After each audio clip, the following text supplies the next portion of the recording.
Dante, para saan daw ba yung mga pekeng bangkang pangisda ng China? Magandang tanghali, Ella. Sa isang pahayag no sinabi ni Surigao del Norte Representative Robert Ace Barbers na pinupuno daw at nagdideploy ng mga military vessel itong China diyan sa West Philippine Sea.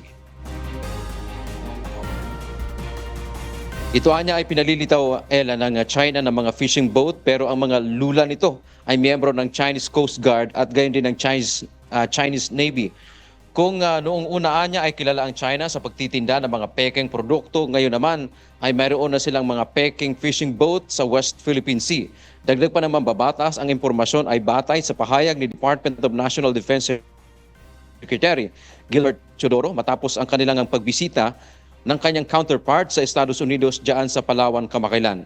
Sa paniniwala nito ay may mga military personnel din anya ang China na pinapasok sa Pilipinas na nagpapakunwaring nagtatrabaho sa Pogo. Pero ang layon ay magsagawa naman ng surveillance. Giniit din ito, Ella, no, nitong mambabatas na ang kanila umanong karapatan diyan sa West Philippine Sea.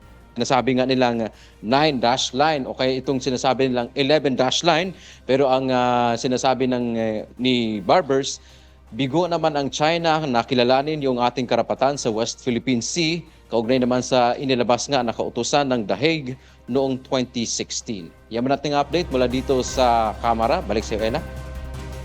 Maraming salamat, Dante Amento.